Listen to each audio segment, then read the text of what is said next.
Te whaatalo whātu le pa ia bala manu le tātou tinu nei vaenga o le fiafi o leo mai ara tālonga le tātou Manu Samoa teito fitu i le 9th place playoffs i le nei fui vae o le tātou teito fitu ia le Hamilton Sevens i le nei fui tau sanga fia leo mo lava no mala fionga i le whaianga ulo le tātou Manu Samoa e le fionga ia Muliagatele Brian Lima whaatalo whātu lau fionga Muliagatele? Ia, whaatalo whātu i le whātono nepo kalame, ia whaatalo whātu fo i pa ia malo statu atu no lo empa pa au inusila, ia ai whapea fo i lau moe Wellington ona le ma atu o le lala leo, ia po le TV fo i e mai Wellington, ia ma loa aso i fua lau Lima langi ma tafi neva anga o laso pa i o le li. Ia le li, whawhataira o fionga Muliagatele. O le tūlanga o le tamirisanga e leua mai ala tātou ta alonga muli i ma le awa kenia le tātou manu maa loa ai.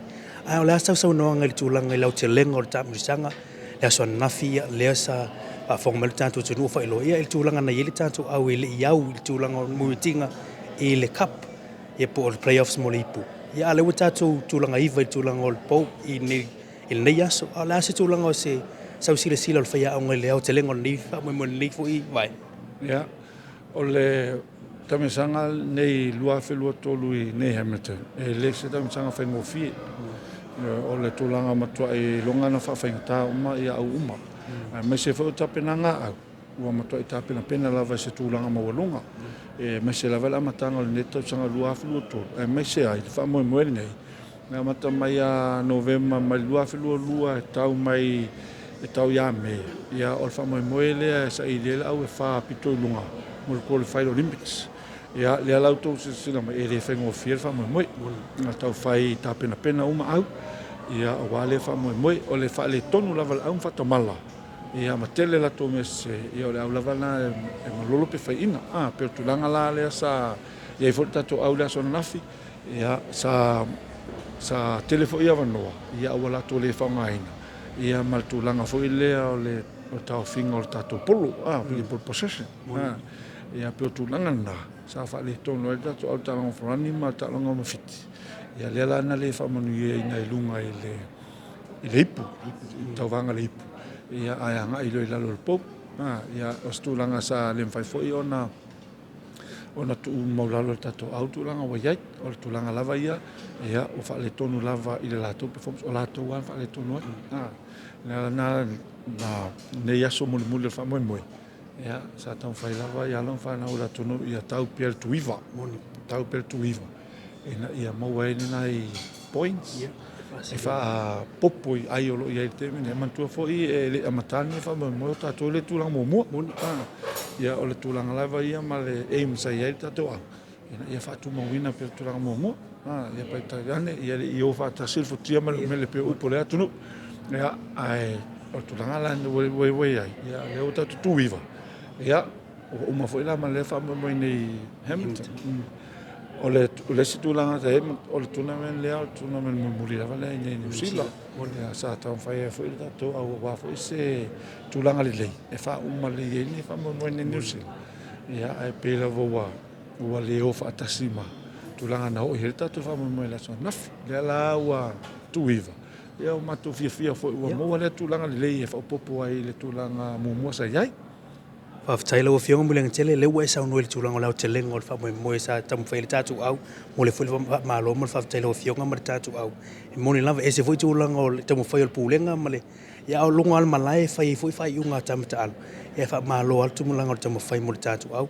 La sau sila le vai le la soa ni Cindy ni vai ngai tue wha leia mau te iloe whai fwoi na tātou au sia se bawa lunga e oi fwoi tamu whai i Cindy. Ia. Pea na whai atu le tala temi o sola. Temi nei e le o tue whengo fia vai umaru. O loto toi le HSBC. O le matua i longa i le whainata i tapenanga au e iai. Ia malatou fo i miti. O lo fia ausia. O loto fia ausia. Ia pe o tulanga na. Ia o tulanga lava ia i Sydney. Ia o tunamene e whamoe moe whaatino las whareile. Ia tolu la aso. Ia le whaatulanga na. Ia tau whai lawa tauna le recovery. Le recovery. Tolu aso e o laso vai aso pupu. No winga ele tele nito le ninga whaatino. Ia le recovery, le malo long. Ena ia amata ifo se lau 2% malo se tamata alo. Ia e pe foi na e fisiringa e le fengofi e le fengofi ia me se foi le mai ale i Hamilton ia o vai aso fola o pa o mento mento le mafo fa ona le tau vai atu nei ia o to langa na le o au la vai e matua e tau signor fia man malo te au na la sia foi pito de unha le vai aso fo o le talonga ne te to fitu e sa ona ai foi se sia so ta e se foi au o lunga to langa o ia mo se sila foi stato atu nei la so na fi mal nei aso ia e se foi au sa fa mo o lunga e se foi fatti no mal nei aso e pi fa pena ia nga le talonga le to fitu e pe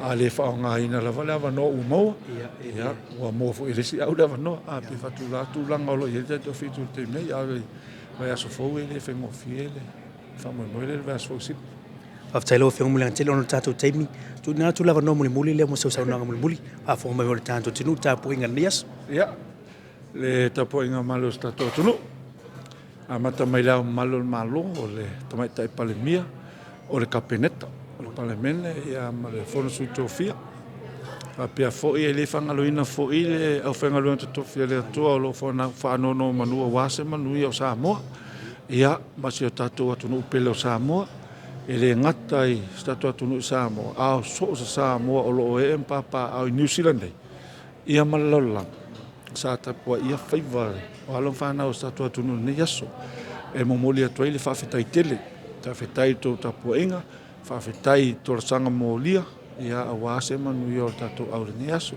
le Muliagatele fafetai tele le tapuinga mal statua tunu ia pa familia tua paure me o ia tau fai o alo fana o statua tunu ia a ele vai aso fo a tono la to eta pena fo ile vai aso fo ia al faftai mal fa malo tapoinga malo pule faftai o la pule le sa mo ile tapoinga ia Muliagatele le amatanga ole fe au fe manga luenga mtutu fai vale ile vai aso fo ia Manu fo ile nis fu fanga to ne fiaf Aftailo fionga Muliagatele mo le atu le nga faftai mo le favano ino lo taimi a mo le fu ile tu e tapedanga mo le vai sendi e mo taimi ni faftai mo le vano